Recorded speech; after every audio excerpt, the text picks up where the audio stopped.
All right, welcome into Who's Got Next, Michigan Football Recruiting Show, brought to you by Maize Blue Review, part of the On3 Rivals Network, which the network continues to grow every single day. Your subscription to Maize Blue Review gets more and more valuable. Josh Pate recently added to our roster of national coverage, folks. So again, head over to On3 Maize Blue Review. You can subscribe, get access to all of our Michigan content and intel, as well as the best team in college sports at On3 and the best team in high school recruiting with the revised, revamped, and relaunched Rivals brand. Just an awesome time to be a part of Maize Blue Review. Obviously, glad to have you guys here with us today talking Michigan recruiting. Who's got next? The football team is preparing for the season on the field, off the field. We're already talking 2027 recruiting. There's also some kind of fall resets, if you will, team reevaluating, and we're getting into flip season, baby. So our guy, the man who covers this team from the land down under, Mr. Aidan Sen, our recruiting insider over at Maize Blue Review. This is always a fun time for you, right? So buttoning up 26, looking at 27, a little bit of both things going on, right? Yeah, it's interesting. It's a lot of new names, to be honest. New names that I haven't really heard of before, and even in 2026, just new guys that I wasn't really aware of, to be honest. But it's fun. Yeah, it's more fun than it has been maybe the last couple. I mean, the last couple months been good, but I think towards the end of the spring it got pretty dry. But it's certainly heating back up again. End of the spring. You Southern Hemisphere person. Our Okay, summers. I was trying to work out what it was. Was it start of the summer? I think yes, start of the summer. It's That's so it. funny. I love it. Yeah, and we told folks we're freaking out about Michigan football in the spring and the slow start. They tend to do really, really well in the summer.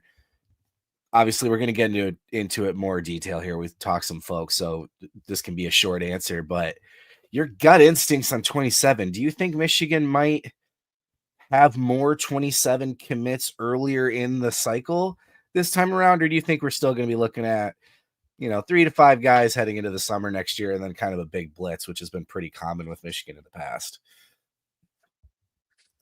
Yeah, absolutely. I think they're gonna have multiple commits before. I think probably I wouldn't go so far as to say like what USC had this year because they had a fair few before summer Yes. even hit in April, but I think we're looking at maybe 10 to 15 guys could even be in the fold. I think before Wow. official visits this time next year, or not this time next year, but around this time next year, I think 10 to 15 guys I think could even be in the fold.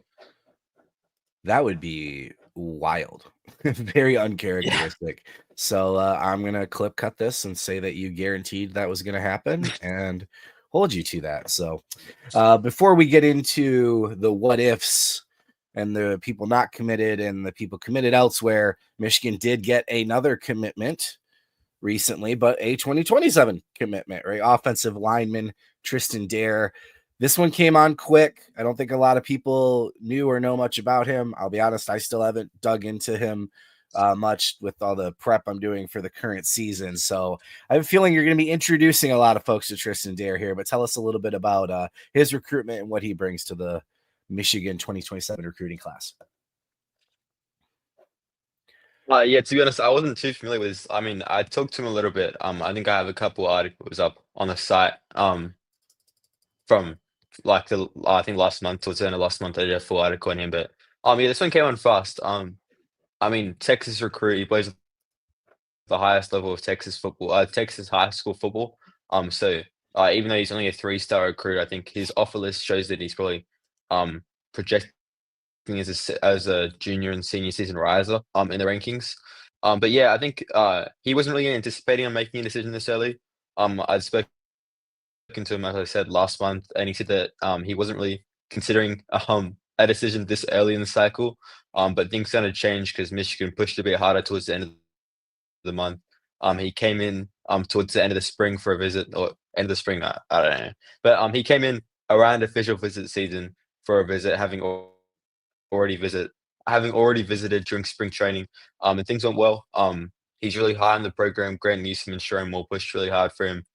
He plays right tackle at South, I think, if I'm not wrong. Um, and he's bulked up a fair bit. I think he's up to 290 pounds last I heard. from 260, which is what On3 has him at the moment. But yeah, I think he's a high upside guy. To be honest, I need to look into his film a bit more. I've only seen like the first minute or two of it. But he looks pretty good. I don't think there's much more to say. But I think obviously 2027 offensive lineman, there's so much development to do. I was gonna say, yeah. I think particularly for offense, so hard to project for what they're going to look like in their senior season. But as far as the traits and the level of play that he's his offer list, which includes some pretty high level SEC schools. I think Texas and Georgia maybe have offers in.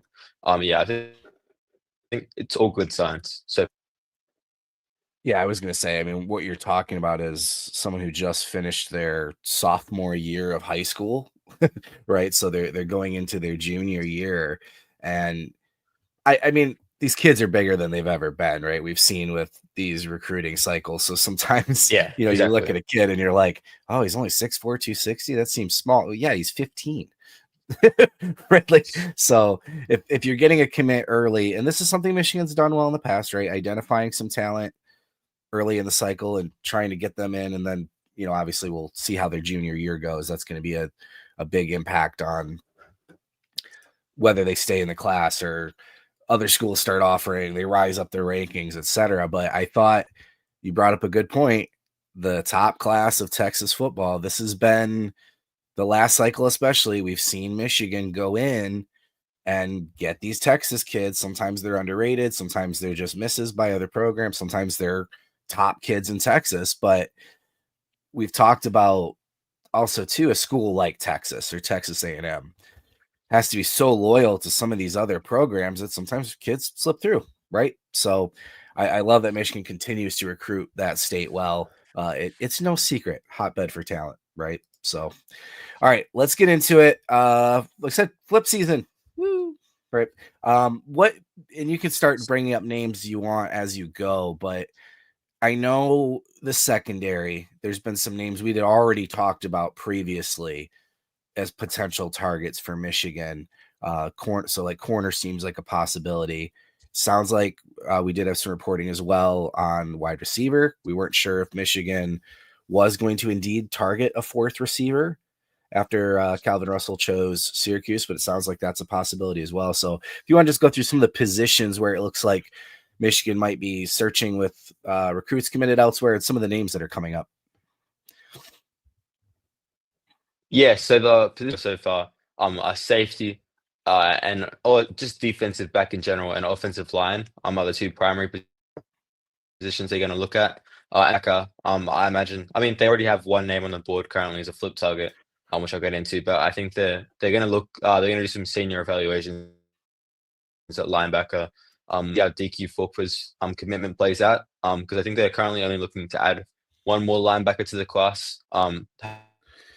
Having already secured Markel Dabney. Sorry, you just brought it up. I didn't even think about it. Because Anthony Davis, obviously, off the board. Is it Davis? Why does that feel wrong? Yeah. Davis. It's so funny. I just now realized he has the same name as the basketball player. Yeah. He's off the board to Ole Miss. Is linebacker down to just Forkba at this point? No, Caden Catchings is the other name on the board. I don't know about that. That one's a bit hard because I mean, he's an unranked guy.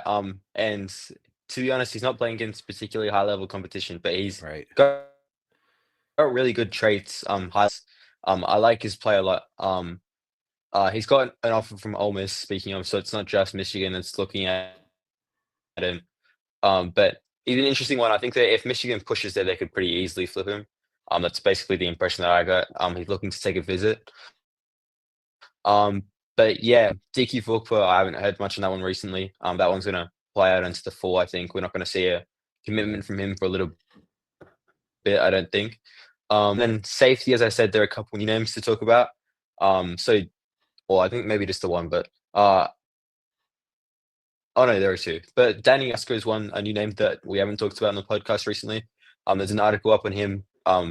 He's a Nebraska commit. He was pretty highly rated earlier in the not a 5-star at any point, but I think he was in the first set of rankings that came out, he was pretty high. in the top 100. Maintain his position pretty well. I mean, often you see guys that rank high early and then slide down, but Yeah. he's a pretty high level recruit. Other programs, I think, off the top of my head, I can't remember, but there's a number of other programs that are trying to flip him as well. The impression that I got from sources was that if Michigan offered him and got him on campus, things could move pretty quickly.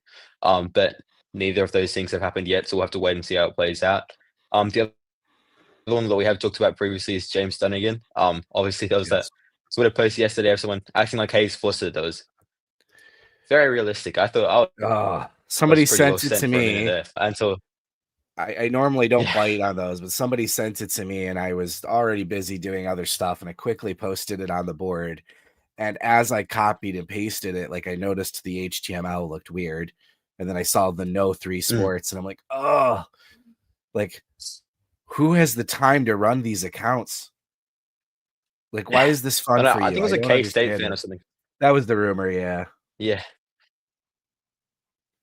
Yeah, and I don't know. His coach texted me as well, and he was like, "Oh, I want to check this out." And I don't know, didn't work out. But anyways, that's besides the point.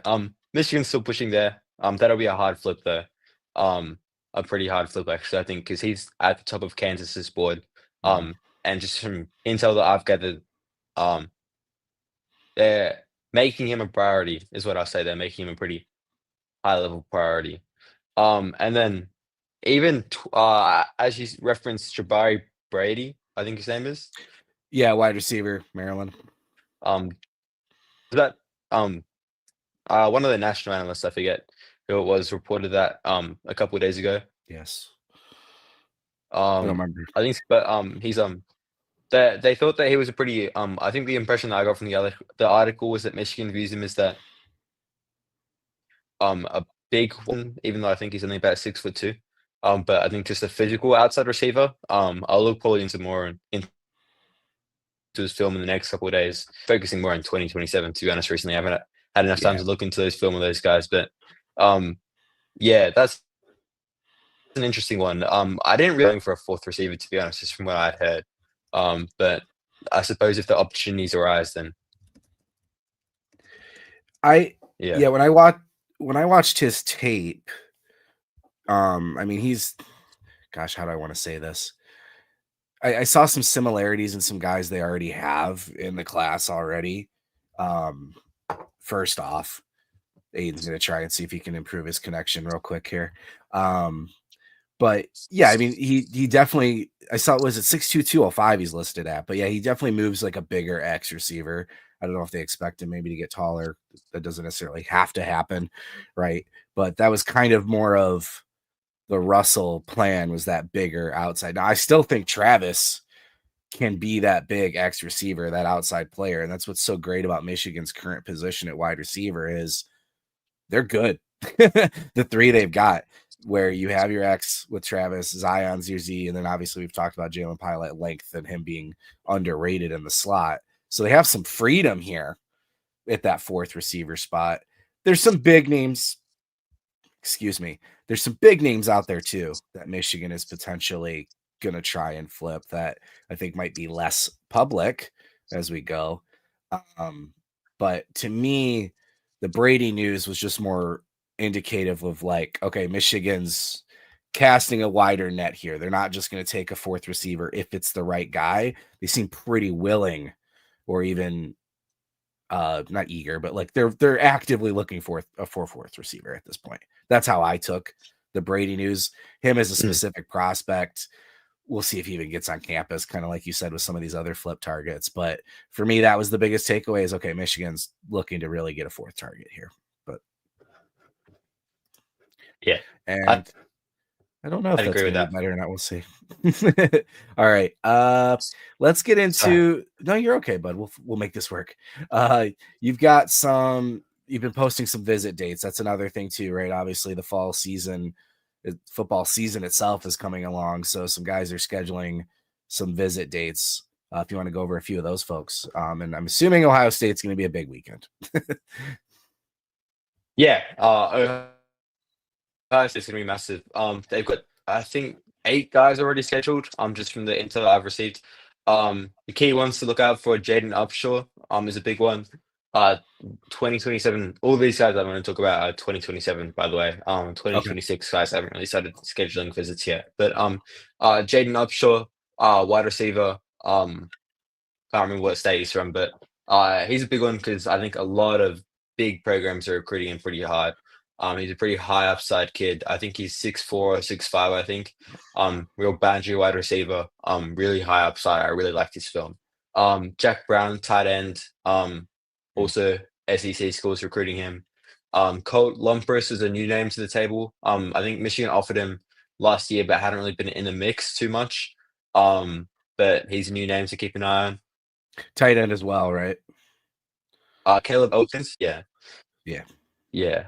That's a Penn State lean currently is what the impression that I got, but we'll see if Michigan can make a move there. And then Caleb Elkins, Steve Wiltfong reported the other day that he was Michigan's top safety target. He'll be coming in for the is what he told me. He's got a number of other visits scheduled. And then there are a couple other names to keep an eye on for that game as well. You can check that out on the site. And then other new one today that I got actually was Quinton Burrell is coming in on September 21st. His sister's junior day. I think his sister plays sport, but he's coming in for the junior day. 4-star fringe 5-star wide receiver. Looking also at an October game visit date. And then also the big one, top 30 wide receiver. Coming in for the Wisconsin game, so is Tavares Harrington, a 4-star safety. And then the Washington game is the other one that should be shaping up from Grant Haviland, Rivals 300 wide tight end, and also Jerry Outhouse, Rivals 300 and back, who I'm a big fan of.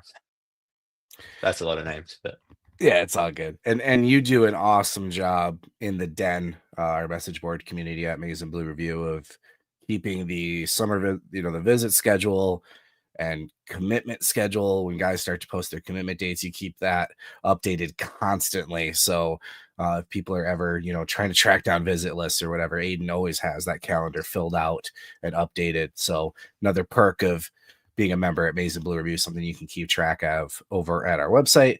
That's obviously going to continue to pick up, like we said, as we get into fall season, and then football coverage. I mean, we're getting into it. Press conferences daily at this point. We're posting some intel on fall camp as well. Premium content previews, depth chart battles, et cetera, et cetera. It's all flowing. And then, like I said, the national coverage as well. What we're seeing from On3 since this merger has been pretty incredible. Just every day it feels like a new name gets added. It's pretty awesome. So someone new today as well. What's that? Oh yeah, Ross. Someone new today as well. Ross Dellinger, who's a Yahoo Sports columnist. Yeah. And obviously they have a relationship. They're part of the On3 network as well, but he's going to contribute a weekly column for us, which is awesome. Ross is actually one of the few people that has been very, very connected on a lot of the NIL, house settlement, a lot of those dealings. And also some of the Michigan stuff, the COI cloud that continues to hang over the program as people wait for that. Last thing, I know we didn't even really have it on the slate here because, frankly, there hasn't been really any new information to report. And I know sometimes when people want to know more, it's like, oh, what's going on? And you can throw some clickbait out there. But obviously, we're less than 2 weeks now, 12 days away from 5-star running back Savan Haidider's commitment.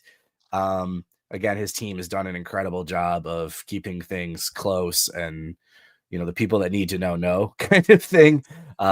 So I personally, my vibe has not changed, right? I have no reason to come off of none of us have put in a prediction. I doubt anybody's going to put predictions in because of how tight-lipped they've been. But this continues to feel like a Michigan commitment to me.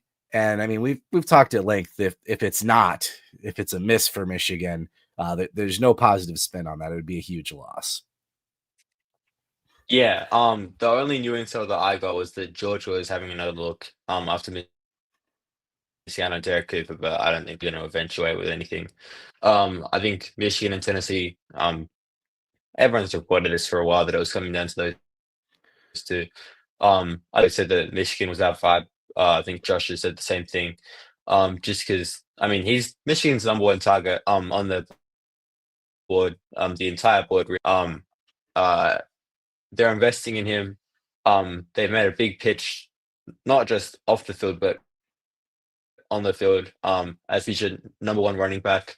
That Tennessee maybe can't pitch just because they run such an pass heavy offense. I think Michigan is that running back is their like star player, and the kind of player that could go in the first round of an NFL draft. If you come to Michigan to play running back, yeah, I think it'll. I think they're just in their final decision making process, as we've known for a while. Yeah, I don't think there's anything to be honest. Yeah, we'll see what happens, but my vibe's been Michigan for a while. Tennessee made a good push. Yeah, I think they'll probably struggle to close it out. Yeah, we've actually I don't know if we've spoken about, but obviously it's out there that it's not like a big close to home difference, but there is from his neck of the woods of Virginia and Tennessee. We've been told maybe some similarities or draw there. That's kind of been a big piece. I think football wise and relationship wise. I mean, Alfred and him go back to Ohio State when Alfred was there, right? So this is a long play by Tony Alfred, which is why I said again, if it's a miss, it's like, oh man, you've invested a lot of time and resources, and he's the clear, like you said, number 1 target for this class. He is the Bryce Underwood of this class, right? Like I hate the term must get, but if there is one, Haider sure feels like it. Oh yeah, one note was that they've been keeping in contact with some running backs. Is the other thing that I've heard.